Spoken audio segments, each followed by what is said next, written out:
Predator 1, this is Whiskey Papa. Prepare for status report. Over. Whiskey Papa, this is Predator 1. Send it. Over.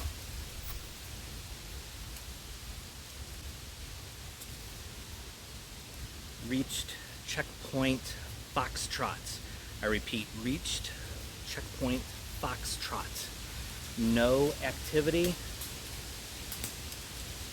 Area is clear. And exit at checkpoint Echo. Over. Roger that, Whiskey Papa. Good copy. Over. Predator 1, this is Whiskey Papa. I'm out.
What's happening, gang? It's Jay coming at you from the woods, and we had a little bit of adventure there this afternoon. So the trail that I remember from back when is actually washed out. So I ended up having to take a little bit of a water route to reach my objective there, and it was worth it because I was able to find out that the normal trail is gone, completely washed out from flooding. But the only way we would know that is by going out into that area to check it, right? It's just a normal process of getting out in your area. We talk about area surveys. So this is one of those. You know, you're out on a section of the property and maybe you haven't been there in a while. So you're checking for tracks, you're checking for activity, which I can tell you from being out here has been very little activity, at least out in this section. And but the trail's gone, right? So we had to kind of adapt and improvise to get around that. So we got that going on. But this brings up a really good point, because even though we may not expect that to happen, we have to be prepared for that to happen. So that means, like as you guys can see in the video there, I was almost waist deep in water trying to ford that. So my boots are wet, my pants are wet, my socks are wet. But here's the important thing there.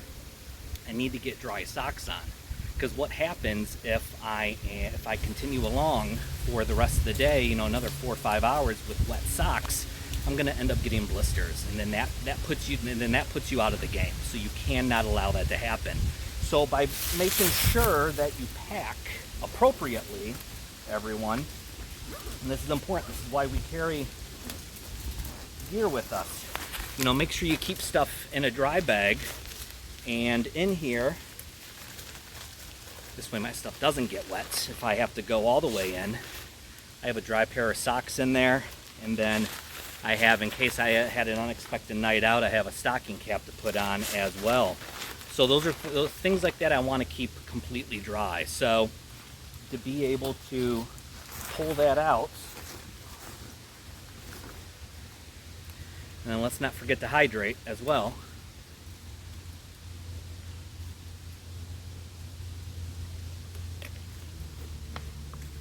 It is worth it to take the time to stop for 5 minutes, undo, get those wet socks off,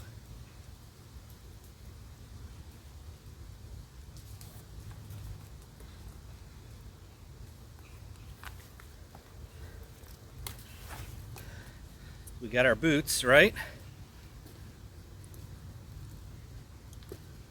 Good on that, but get those wet socks off, guys.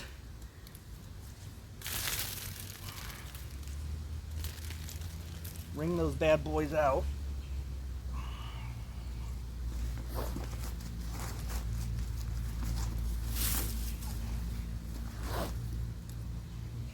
Dry off your feet. You know, there's a reason why we carry stuff like a shamag, or you guys who are carrying microfiber towels or whatever. Dry those feet off. Give them a good once over to make sure that you don't have any hot spots or cracks or whatever, that you're in good shape. And go ahead and get those dry socks on. Right? Even though your boots are wet, your body heat is going to dry them out a bit, everyone. So we have that. Now let's go ahead and all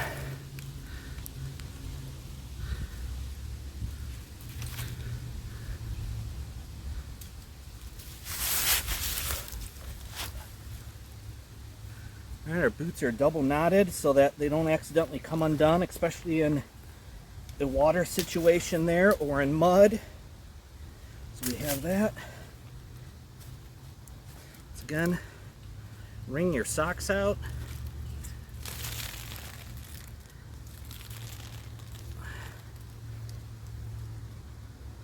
Dry them off.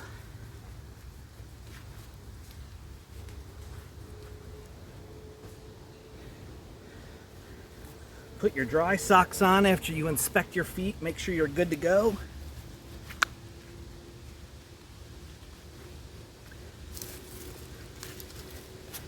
Put your boots back on. Get them laced up.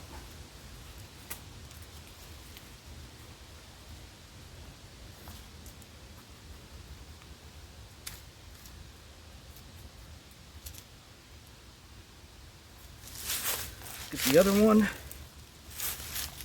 Good habit to get into, guys, is when you are putting your boots on, make sure you are pushing your heel all the way back. Kick that heel back so your heel is fully in the heel cup, so that you don't risk blisters on your heel from your heels moving around while you're hiking or you're moving about in the woods. Once again, stuff like that will put you out of the game. And then not only have you become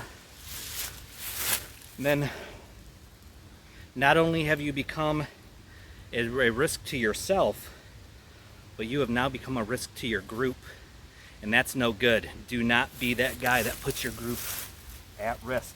Just don't do it. Plain and simple. Now I am going to put these in an outside pocket on my pack so that they don't get the other stuff in the bag wet. Pack everything up. Get a last sip of water here.